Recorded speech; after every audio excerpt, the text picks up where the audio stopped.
What's up, Heat Nation? We are back with another Miami Heat Roundtable. I am joined by all four of us today. So we have some breaking news that came out earlier today, which we're excited about. Some of us might be a little more skeptical about the news, right, Trent? But we got Martel on. He joined from his car.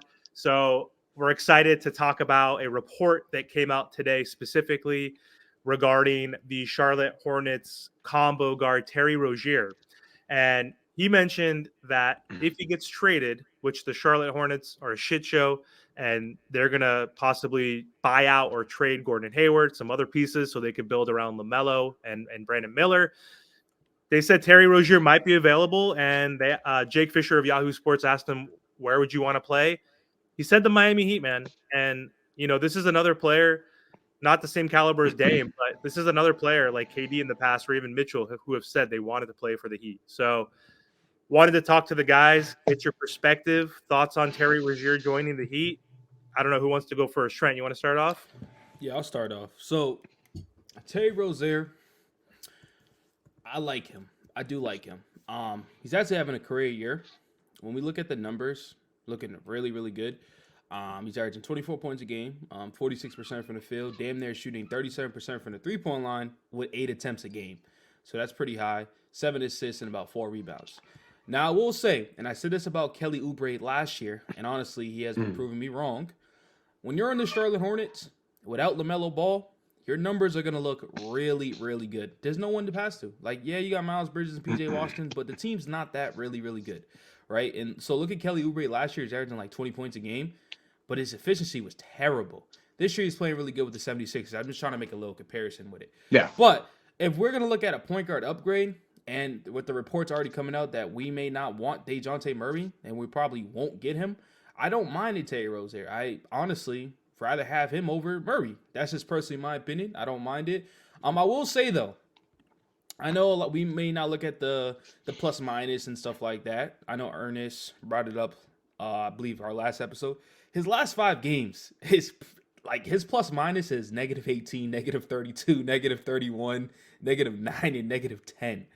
So that is a little bit concerning, right? But y'all always say, whoever comes to Heat Nation, we're always going to figure it out, and they're always going to become a player on this team that is going to perform. So I try not to look at the numbers or, if it's little, if it's too high, or if it's turnover, whatever the case may be. I try not to look at it because we got the best coach in the NBA, and he's always going to figure it out. And at the end of the day, we just need to upgrade at the point guard position, and if that's getting Kyle Lowry out of here and bringing Terry Rozier, I'm completely fine with it. And also, just to make it a little bit short, his contract is around like $24 million, but I will say he's unrestricted free agent in 2026, but in that 2025-2026 year, it's only part guaranteed. So look at that. I'm definitely open for it. If he's saying he will prefer the Miami Heat if he's going to get traded, I mean, that's one sign. Doesn't mean we're going to get it done. Look at what Dame said. He wants to come here, and it didn't happen. So we'll see what happens. I want to ask Ernest and Martel and Amir, whatever, what's the trade for? Like, what's the type of trade that we're looking to get him? Because I don't feel like he's not the Mitchell, but he's not a Murray. So what do you give up for a Terry Rozier without doing too much? So, I mean, I think Terry Rozier is actually a candidate where we can actually do 2 great things. We can get him and upgrade in the point guard position, and then we may not have to give up so much. Because, Trent, I know you're all for Mitchell. I think that's going to be like something we got to look at in the offseason. It's like I mentioned in the video I posted earlier today. You want to win now. You want to upgrade now.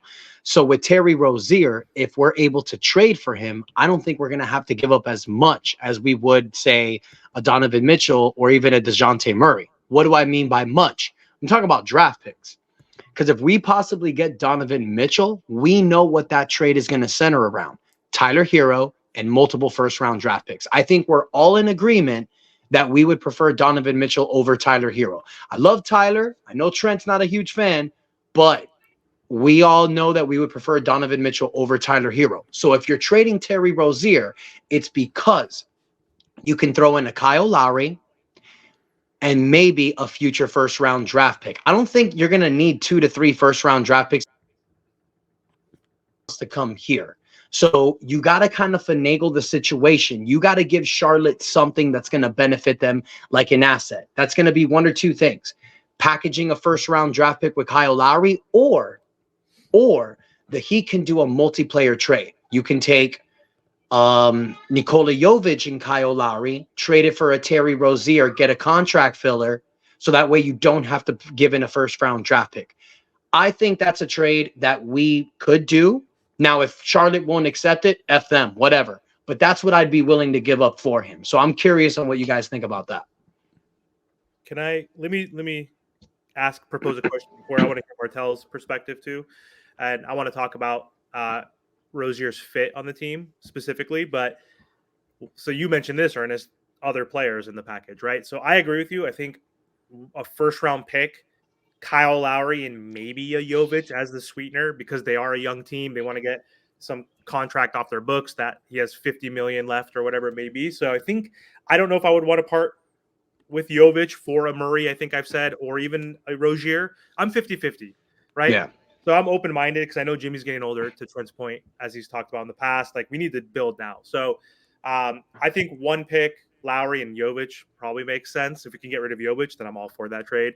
But what's if we can package in a player that we talked about in our last video that's also on that team, Gordon Hayward and Rozier, for who would that be? Would you be willing to give up 2 first-round picks, let's say Kyle, Caleb, and a Jovic, to get that done? What are your guys' thoughts on that? I don't want to cut anyone off, but I'll say this: to do that, it's going to be insanely impossible, simply because Rozier and Gordon together make like $55 million. So the only way you're going to make that work is by including Tyler Hero in the package. No. Or Duncan, Caleb, Jovic, and Thomas Bryant or something like, so basically gutting the roster. Okay. No way. Not for Duncan Robinson. Hell no. I don't know what you guys think, but no. Hell no. I agree with you. Martel, overall, not that question. What are your thoughts on this report? Listen, man, Terry Rozier, he's a big shot maker. You know, he makes clutch shots. He is a Miami Heat killer. With Jimmy Butler, he has to make this decision because he dictates whether Kyle Lowry is on this team. Because if he wants to win a championship, don't get me wrong, I think Kyle Lowry's been playing decent this year. However, we could use the upgrade because think about it, Kyle Lowry's going multiple games without even trying to shoot the basketball. You know what I mean? So we need a point guard that's not only going to set guys up, but he's looking to create his own shot and then also to create rim pressure. I think Terry Rozier or Ty Jones, somebody, Colin Sexton, there's a bunch of point guards. I don't really think the Miami Heat are going to get a Donovan Mitchell. That's just my opinion. But if we can just get a point guard that can help set up this team and actually look to score the basketball, I think in terms of Gordon Hayward, I think he's a good option on the buyout market if they do buy him out so that we don't have to trade for him. But those are my thoughts. So I will say something, and this is regarding to the comments to everybody. Bring it on. I love it. I love all the smoke, and I'm going to give the smoke right back to y'all, all right? So what if I want to sacrifice our future? And we're not really sacrificing our future because if y'all finish watching that episode, Ernest especially said, if we give up Jovic, we still have a young core over here that is still pretty good. So giving up a piece that Spoelstra doesn't even really want to play like that, was forced to due to injuries and all this other stuff, and I get it. He has shown potential that he can be a solid rotational piece to this team.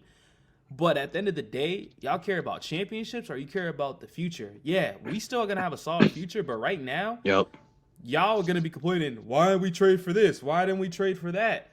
And then when we lose, you're going to be like, it's because we didn't trade for him. Oh, but we still got Jovic. We got Jovic coming off the bench, though. We'll be fine. We'll be fine. So it's like, yeah, I get it. In the NBA, you have to sacrifice. I don't think you realize you have to sacrifice in the NBA. These players, look at the Suns. You think they wanted to give them Mikal Bridges and Cam Johnson? They were 2 young pieces. They got Kevin Durant. You had to sacrifice. That's just how it is nowadays in the league. So when no one's sacrificing the future, it'll be different. I said, yeah, let's throw Jamie, whatever, and then Jovic and these other players. That's sacrificing. But if you're just throwing one rookie that Harley's gonna play with Caleb Martin back, with Haywood Highsmith back, with Kevin Love comes back, he might not even crack the rotation. So how are we throwing the future away? Let's just be for real right there. So makes sense. I think, sorry to cut you off there, but I think Rozier can kind of take a backseat. Like, he's going to understand that this is Jimmy and Bam's team. He could fit in. I think he could sacrifice. He did it earlier on in his career because of necessity. Like if we think about him on the Celtics before he went to the Hornets, he was playing behind Kyrie, even though when Kyrie would get hurt, he'd come in and ball. They had Gordon Hayward, they had Tatum, they had Brown, they had Horford, and talk about a team that didn't sacrifice, but Terry Rozier did. Like I think I just saw a video with Gordon Hayward talking about that, how they fucked that up in Boston, how none of them were willing to because they all had ego, they're all trying to get buckets, Rozier was part of that. But Rozier, though, I think sacrificed because like he was a starting caliber guard and he had to sit out because of Kyrie, and so I think he would be a great fit because like one. He would help us, obviously, with facilitating the rock to Bam. He's averaging 7 assists to your point, Trent. So he can play make, but he could also score, but he can also defer. Like, he's a leader. He'll defer, and he knows that Jimmy is our number one guy, man. So, like, he would be our 3-level scorer. Like, that dude's 6'1" and can finish at the rim better than Tyler. Like, Tyler's 6'5". We always talk about how he gets blocked. Martell gave us that 1 out of 3 or 4 attempts, which is insane. But dude, Terry Rozier is a legit 3-level scorer. That guy can get to the rack. He could finish. He could hit the 3. I'm stoked, man. I think you sold me. I think I might be more stoked about this than Murray. I'm so sorry, Trent. You first. Yeah, I'll just say this. I will say I think Terry Rozier has matured a lot, and the reason why I say this, he's on the Charlotte Hornets. Look who's on that team. They have a bunch of young guys. A bunch of young talent, a bunch, right? So he's the leader. He's the veteran of that team. Him and Gordon Hayward, right? Those are the 2 guys that I'm pretty sure in the locker room or whatever the case may be, they look up to them. So he's already, and he's been there for a while. It's not like he's been there for a year or 2. He's been there for a little while now, and he's just hooping. He's just waiting for his opportunity to get. And this may be the season where he eventually gets traded. And so I will love him on this Miami Heat roster, and I will continue to say I'm gonna continue to bring up the NBA Finals because we needed. That's our goal. We want to win a championship. We need shot making and we need shot creation. We can't live or die off a Tyler Hero screen. We can't. We just can't. So with Terry Rozier being put into that offense, with us having the best coach in the NBA, this is going to work completely fine. And if Duncan Robinson starts consistently hitting his shots, and we still got Caleb Martin healthy, Kevin Love playing a big role, and Haywood Highsmith, this team is going to be completely fine. Bring on the Celtics, bring on the 76ers, and I want to transition into the teams that we will have to see in the playoffs, and one of them in the Eastern Conference has made a big move in there, and that's the Indiana Pacers. Dude, before we move on to that, there's one thing I want to touch. Kyle Lowry. Before we get to the trade for Siakam, I get it, but I want to say this because I want the fans to understand something, the people that subscribe to our channel. I understand that we have to trade Kyle Lowry. I understand that Kyle Lowry has not lived up to the $90 million contract. I get all that, and I know that people see his box score, and they see the 2 points, the 6 points, the 0 points. I'm all for trading Kyle Lowry, but I want people to understand I think that Kyle Lowry has done his job here in Miami. I understand he hasn't gotten the contract. If this was the Kyle Lowry from 2022, that Kyle Lowry that took 58 charges in one season, doubled more than any other team in the NBA, not player, team. If this was the same Kyle Lowry, it'd be different. But if you look at Kyle Lowry's numbers, you guys, he's averaging 9 points a game, 4 rebounds, 4 assists. It's fun because the things that he does on the court doesn't show in the box score. If you guys notice, whenever he has those terrible games, it's followed up by a +10, +15. The things that he does on the court doesn't show in the box score, and he has great chemistry with Jimmy and Bam. But I will agree with you guys on this, and it's just like Trent mentioned right before I went into the topic, the playoffs. That's going to be the biggest problem for Kyle Lowry. We don't have Gabe Vincent anymore to start. We need a faster starting point guard, because if you're going to ask Kyle Lowry to guard Jalen Brunson, to guard the Derek Whites and the Drew Holidays, to guard Tyrese Maxey, it's not going to happen. So that's a point I wanted to make, because I wanted to give a little bit of flowers to Kyle Lowry. But yeah, that contract is shit. No, he ain't getting no flowers. He came over here out of shape and overweight. Listen, like you said, I know he Jimmy Butler's boy. No, but it's true though. Pat was on him about the conditioning. So you're telling me that you're you're not right. taking basketball seriously.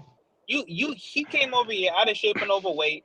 And listen, if they want to win now, if they say they want to win so bad for Jimmy Butler, you trade Kyle Lowry and you get somebody else to replace him. Thank you I for what agree. you know what I'm saying. Thank you for I everything he agree. did, but it just didn't work out, and we move on. And that's if the Miami Heat, and that's if Jimmy Butler wants to win that bad. Yeah. I have a question for you, Ernest, though, right? About that, right?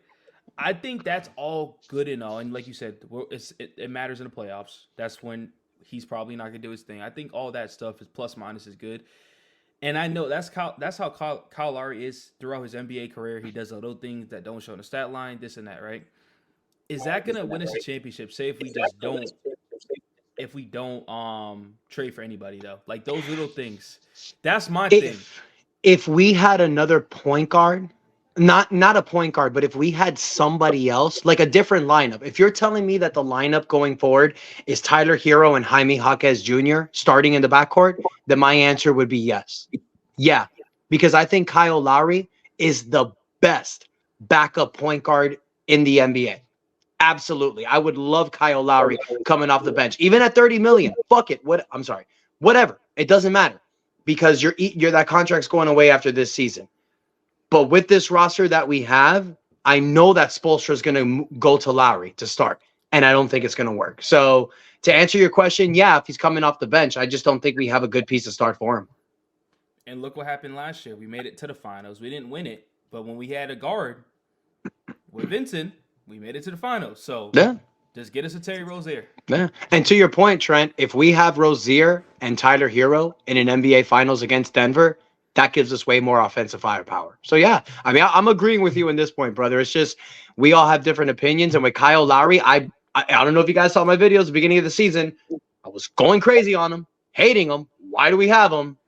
But then you see these little games, and you're like, okay, I get it. But no, yeah, I agree with you guys. Yeah, man, he doesn't jump out in terms of box score, and the consistency's not there with like his shot attempts. Some games he doesn't shoot the goddamn ball. Some games he does, but he settles the team in the fourth quarter. I've noticed a trend that I've seen, but like the games when he wasn't playing and Tyler had the ball in his hands and Jaquez had the ball in their hand, Jaquez is young. He's going to make those rookie mistakes and get caught in the air. He does that cross-court pass that sometimes gets intercepted. Tyler just makes some boneheaded plays. He's not a true point guard. So like it's nice to have Kyle settle us down, get us in our spots in that fourth quarter. But I've also noticed a trend. He is starting, but he's also not finishing games lately. If you notice, Spo's been putting Jay Rich in for defense and because he's obviously scoring and attempting more shots than Kyle is. But we all agree, I think Kyle needs to be our backup. Like he could start, which he's doing right now in regular season games because he's just a glorified starter, but he's not finishing. I think finishing is what's the most important, right? I think. Oh, yeah. Especially if you're making $30 million, you got to be able to finish games. So, yeah, I know it's annoying. It's annoying. But trading for him is definitely the answer. Yeah, and this would be a cool scenario. Let's if we trade his ass for a DeJounte Murray in theory, they can buy him out. We could re-sign him as our backup point guard, right? He can come back for $1 million, or whatever the vet's min is.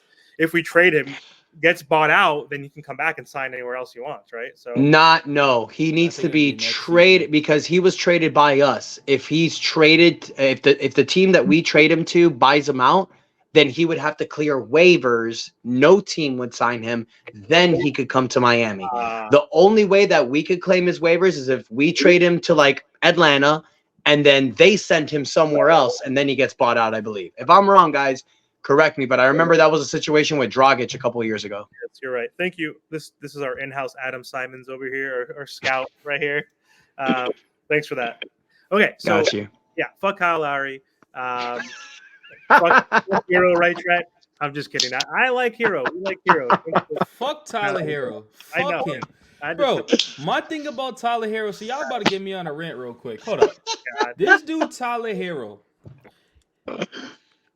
One thing that frustrates me is he, at this point of his career, he needs to be drawing more fucking fouls. But you know what? He's too busy getting fucking blocked every 5 seconds. Bro, this dude, when he goes to the free throw line, is shooting damn near 88%.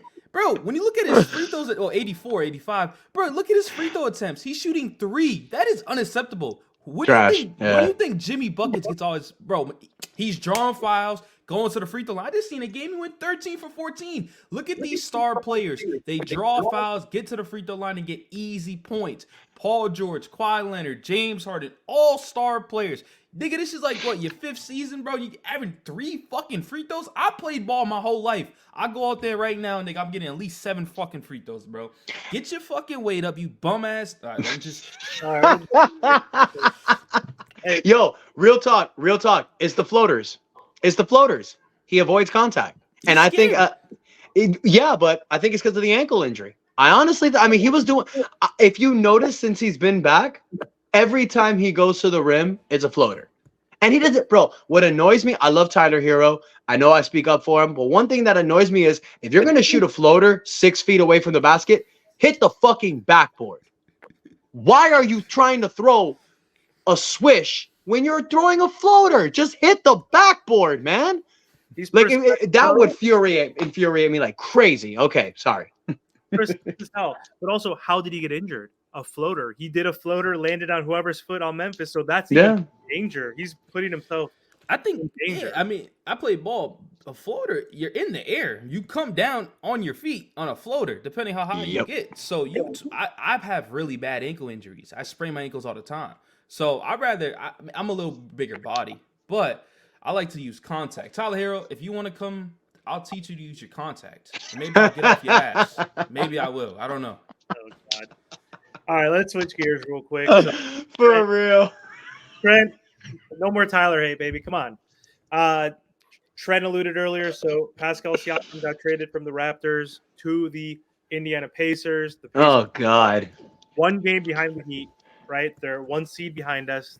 Tyrese Halliburton has been balling and killing it. So that's a pretty nice duo. They still have Miles Turner. They still have Buddy Hield. I know they want to make some other moves possibly, but just how big of a threat are they now, do you think, for the Heat? What do you think, Martel? Oh. Right now, I mean, I'm still not phased. Don't get me wrong. I think that they're a hard-nosed team like us, but I still think that we have enough to get it done in terms of when you look from the bench standpoint, who's really on their bench? Like, I understand that their point guards are great. Now they got Siakam. But other than that, really, I'm not really too phased by them. I think that we have guys on our squad that not only can match up with them, but then at the same time, I think we're a little bit better offensively with them. I know that they do play at a very fast pace. As long as we're able to slow them down, which Jimmy Butler does by getting to the free throw line. But other than that, like I said, I know they got better, but I'm still not phased by them.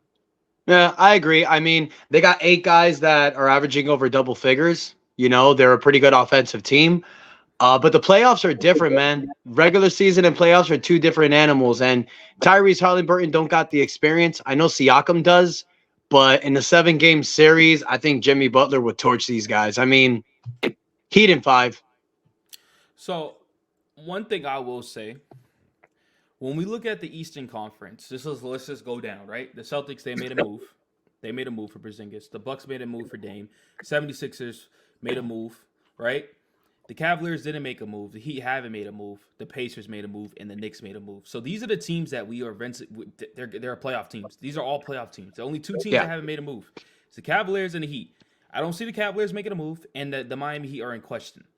All I'm saying is Pacers, they're going to be a fun team. They're already a fun team. Tyrese Halliburton's he's doing his thing. But we've seen in the in-season tournament championship, the bum-ass Lakers beat them, and the Lakers are one of the worst teams in the league. At big moments, they couldn't finish it. So I'm not too worried about them. Like you said, their bench unit is okay. It's not the greatest. I think we easily have a better bench than them. I will say, though, I wouldn't say Heat in 5, Ernest, though, because I feel like how the Pacers play, they play so quick and just chuck up a bunch of threes that, like, it'll probably take us 6 games to beat these dudes because that's just a tough team right there. And then add in Pascal Siakam, but I think we'll still beat them. But all I'm saying is, look at the trend in the Eastern Conference. All the big-name teams that we will have to see if we want to go through made a trade. Because they're scared of us. Because they're scared of us. You could say they're scared of us or not. You could say they're scared of us or not, but we need to do something. We need to do something.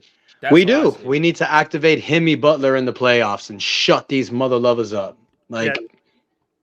I'm not phased, man. I'm not phased by these teams. Martel, I don't know how you feel, buddy, but I'm just Not phased. Yeah. I agree. I mean, the front office probably feels the same way. Ernest, every Miami Heat fan's favorite words: "Run it back." Right? As long as we're healthy, dude. That's like why we're not like going after DeJounte. And I'll get into that in a second. But my thoughts, I agree with y'all that we're still going to beat the Pacers, but they're young, highest scoring team in the NBA. Like they have Mathurin, who's pretty good. They got Obi Toppin was a good pick. He's young, high flyer, playing well. Miles Turner, Buddy Hield, they're pretty deep. They have the Nat, the pest, TJ McConnell, right? Yep. That like is like always plays good against the Miami Heat. So like they're pretty good. And Pascal Siakam, what does he bring? Championship experience, dude. Two-way player, playmaker, 22, 6, and 5. Like, dude, this guy's no scrub. He's not going to make them a championship contender, but if we play them in the first round at the 4-5 matchup or the 3-6 matchup, like that's a tougher out the first round, right? That's a tough fucking. I mean, but fuck that. We're the Miami Heat. Who the fuck did we bust up in the first round this year and during the bubble? The Bucks, the number 1 seed. Like what? It doesn't mean shit, Ernest. I'm on your side. It just does make the gauntlet in the East a little bit harder, and it's tough on both sides. We got the Celtics to worry about the Bucks. Realistically, I don't give a shit about the Sixers. They're not going to do anything. And then we have the Clippers and Nuggets. There's 4 teams. This is just another team that's going to be tough to get through, which we will get through. Anyway, not a big deal. We all made videos. I was hoping the Heat were semi-linked to him. Like curious about him. That could have been an interesting backcourt. Him and Bam together, but either way, we gotta make a move. But if we don't, to Ernest's point, I'm on the same camp as you, man. Like obviously, we're putting out feelers out there. We're testing the market. We're seeing who's available out there. The Heat know we need the point guard. They know we need a power forward. They know we need a backup power forward, perhaps. And I think we just feel like we're okay because like we just need to be healthy, which I don't think we ever will be. But as long as we're healthy enough, we have Himmy. But that's the big thing, though. That's a big thing, though. We can't just sit here and say, well, hopefully we're healthy, because when you look at all the years past, we've never been healthy. And I think that's one of the biggest things. So, yes, we have a deep team, but for some strange reason, somebody always gets hurt during the run. Yeah. And like I said, even if we don't get a point guard, I won't be mad at it. But then at the same time, if we don't win the finals, which I think we have a good chance to win, that could be one of the factors on why we don't win. Because like Trent said, every other team has made a trade. Yeah, I mean, but to your point, Martel, and I agree with you, but I mean, you can make a trade and it could shoot you in the foot. Look what happened to us a few years ago. We traded for Victor Oladipo. We gave up Kelly Olynyk, Avery Bradley, and a future first-round draft pick, and Victor Oladipo was hurt 4 games into the trade.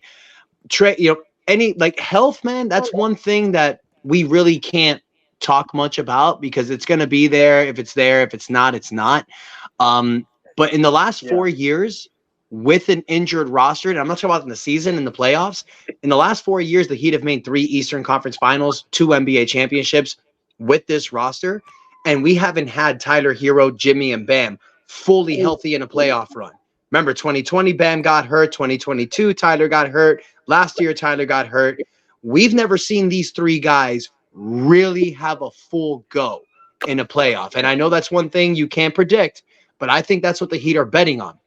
Is that Tyler Hero, who didn't play last year, got a chip in his shoulder. You got Himmy. Bam's a lot better. Bam ain't playing the way he played in the playoffs, you guys. I don't know if you guys are noticing, but Bam is having an MVP season. And let's not forget a little diamond by the name of Jaime Jaquez Jr. Bro, Bam ain't playing no games this season. Can you repeat what you said again about Tyler Hero? Just I misheard it. Injured 2022, injured last year. Okay. But come on, bro. Can you really blame the guy? He was hustling, grabbing a loose ball and broke his hand. I mean, come on, bro. That's just bad luck. It's bad luck, but at the end of the day, it is what it is. Exactly. So let this man cook in this playoffs. Let him play with that chip in his shoulder. Bro, we seen his play. Okay, hopefully he has a healthy season. I hope he has a healthy season because if he comes out there and put up 14 points a game, shooting 30% from the field, I'm going to go into next season and say, okay, so what's the excuse now? Because he played healthy. Yep. So we'll wait. I'll wait. Come at me in the comment sections. I'll wait. And I hope he wins us a championship. Let's not forget that. Oh, yeah. Okay, but we'll wait. You better not want to told you so because that's the worst fucking told you so, right? We don't want you to be right. And I think that's going to be terrible. Yeah, I don't know if I really want to come and say I told you. Right. But, No, man, I feel you. You want us to win, but I know you're not fully sold. And look, I mean, I totally understand. The dude's been injured so much. I just go back, look what he did in the playoffs in 2020 as a rookie. I know I want to see that swagger. And I haven't seen that swagger from Tyler until this year. Like, I know he won the Sixth Man of the Year award in 2022, but it was off. I don't know. Even the playoffs, he was off. This year, bro, it's something different. It's his 5th year. He's 23. I think it's a different Tyler Hero if he's healthy. I mean, that's the whole thing that we keep rolling around with. Yeah, bring his ass to the bench and start dunking. Hey, I called for that. I mean, hey, I kind of agree with you there, but that'll never happen. That will never happen, and I agree. You know why, Trent? Because he won't sacrifice. You know why? Because Ernest says it like always. He said it the first episode I met this dude. He plays for Tyler. He don't play for Heat. Yep. I don't think that's I agree. I don't think that's entirely true. Come on. He already got his bag. He better be playing for the Heat now. Well, I mean, and just to specify what I mean about that, and I know there were some people in the comments that questioned what I said. I think they're misunderstanding what I mean. Clarify. Jimmy Butler is about the team. Jimmy Butler wants to win a championship. Tyler Hero wants to make All-NBA, All-Star games. I'm not knocking it. I'm just saying that he's younger. He wants that for himself. Nothing bad. I'm just, it's a fact. And to put on your point, that's kind of a lot of young players because you're trying to live your best life. All these awards make you more money at the end of the day. Yep. Exactly. Yeah, he's building on that ego. Jimmy already has that ego. The last step is Jimmy to win. He doesn't give a shit about some Jimmy don't care. Jimmy don't care. Season tournament. He doesn't give a shit. He's like, I'm not going to play against the Bucks. He's like, I don't care about the All NBA. He already has money. He doesn't need to work. He's got Big Face Coffee. He's gonna put out a country album. I don't know if you saw that bullshit. He's got 60. What the hell? No, he just does a bunch of side work. But he better not be fucking. He better be paying attention to that shit during the off season, right? Don't question that man. That man gonna be ready to go. I will never doubt him ever. No, we will not.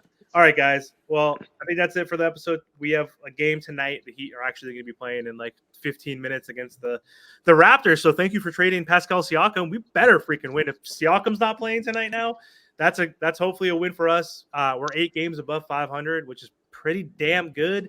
And here's a fun stat that we've probably mentioned before, but Jimmy, Bam, and Tyler have only finished 7 games together. They've played 9 games. One of those games, Tyler got hurt. 1, Jimmy. 7 games. All 3 of them are here tonight. Let's get that dub. Let's go.